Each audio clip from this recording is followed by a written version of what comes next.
Okay, this is the start of Kin's graduation instructional training videos. We have had so much fun working with Kin, and he certainly has a growing fan club here at Puppy Prep and some local spots around Meredith. So we're going to be really sad to see him go, but we're also very excited for you to see all the progress and see what he's learned and to pass the torch to you in terms of his training. As you know, there is no such thing as a quick fix in dog training. It really is a commitment for the duration of their lifetime. Just like people, they're constantly growing and learning and expanding their minds. So we want to make sure that we view training as a lifelong thing and not just a, quick thing that we get it done in the puppyhood and then it's over. Especially in the first 18 months of a dog's life, they're going through really specific developmental stages. So it's normal to see some regression at certain points in adolescence and some boundary testing along the way. But our goal here at Puppy Prep is to help set a really strong foundation and then provide a common language that you can use to reinforce good behaviors and redirect those undesirable ones, even the new ones that emerge. So just having a communication style that you can use with your dog that's going to be really effective. So this is not the end, this is just the beginning, but he has come a very long way in these 2 weeks. And the purpose of these videos is to give you the tools, the knowledge, and the resources you need to continue all the work at home, make sure he continues to make progress, and just make sure you have a full understanding of kind of everything that he learned so you can make the most out of this investment and just ensure that you're getting the most out of the program. So this first video is going to dive into the hand signals that we use here, and then I will also go over how to get in touch for virtual support, which is included in your board and train program. So as far as hand signals, for sit and for settle, we use a fist. I'm going to try not to show him just because it's confusing when we're doing all the commands back to back. We don't normally do them that way. So for sit and settle, we use a fist. They share a hand signal because settle is basically just asking him to hold a sit. We're just looking for impulse control there for a few beats. Usually we'll use that when a pup is really excited and worked up. We may say sit first and then settle, or just go right into settle. But again, it's just asking him to hold a sit. So they share that hand signal of a fist. For down as in lay down, we simply point to the ground. Touch is 2 fingers out at a height he can comfortably reach. Oh, yes, good boy.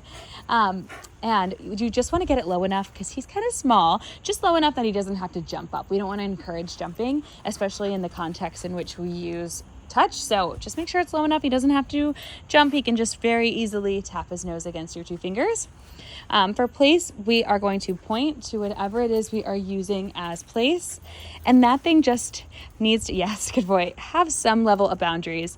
We use elevated dog beds here because they create such nice, well-defined boundaries, given that they are up off the ground. However, anything with boundaries can be used. So it could be a regular dog bed, it could be a blanket, it could be a park bench, it could be the scale at the vet. The list goes on. You can get really creative with it, but the goal is to keep it universal. So we'll go into that in that actual video, but just keep that in mind that whenever we're pointing to it, that's the hand signal for place. But it's super, super important before we do that hand signal, if you're introducing something brand new as place, you're going to guide them on and off, and we're not going to point from across the yard. We want to be really, really close when we do that hand signal for place, which is just pointing. All right, and one more hand signal for you, and that is stay. So again, just to review all of these without all the little comments: sit and settle, down as in lay down, touch, place, and stay. All right, and we went into a little bit about what each one of them means here, just so you have a tiny bit of an overview if this is all you get to on day one. I know the videos can be a little bit daunting because there are a lot of them, and some of them are longer than others, but I highly encourage you to read through the graduation notebook. Sometimes that's easier for people. Still make sure you watch all the videos, but if this is all you're getting to tonight, obviously I went into some details with the hand signals, but not a ton. So there's other videos to explain everything more in depth, but if you can't get to all of them tonight, you got a little tidbit here, and then I would recommend supplementing that with the information in his graduation notebook. And then, of course, if you have questions, please do not hesitate to reach out. Book a virtual support session. The link can be found in the grad notebook on page 1. It can also just be booked through the app. The link is on our website. It's also in the same email that contains all these video links. So we've got it in a bunch of different places for you, just to make sure it's easy to find, and also to really encourage you to take advantage of the virtual support. And you may be wondering, what exactly is virtual support? And basically the way you can think about it is, it's just virtual training. So it's an extension of this program. It's just a virtual version of our Board and Train, just really to make sure that he's continuing to make progress at home. Everyone in the household understands the training and they feel really confident and comfortable continuing the work. And then if there's any regression, we can also help you address that really efficiently. So especially if you see regression, please do not hesitate. Reach out right away, and we'll be able to help you get him back on track. Sometimes the link will not let you book within a 24-hour period. So if there is regression or you guys are really struggling with something, just reach out via email or text message, or you can give me a call. I may not be able to answer in the moment, but we'll give you a call back at our earliest convenience, and then just make sure we're addressing it ASAP. And then same, if you look at the link and you're like, oh, none of these times work for me, what do I do? It doesn't mean you cannot do virtual support. It just means that you need to text us and we will find another time. Those are out there as kind of our baseline availability. But we will make anything work to ensure that you get your virtual support and that you are really, really clear with all of your questions being answered, and just making sure that he really stays on track. And again, you're making the most out of this investment in his time in Board and Train. So please let me know if you have any questions about hand signals or virtual support or anything else that you see in these videos. But here's your last reminder to go ahead and set up your first virtual support visit. Even if you're like, I don't know what we're going to talk about, that's okay. Just go ahead and book it. And then also, just to go over some other programs that he now has access to as an alumni, we have a boarding program. Just what it sounds like, it's boarding, and it's offered to our alumni only. It is run the same way as our Board and Train, in the sense that puppies are matched with a trainer. Now, anytime Meredith is available, we will just put him back with Meredith, just so it's easier.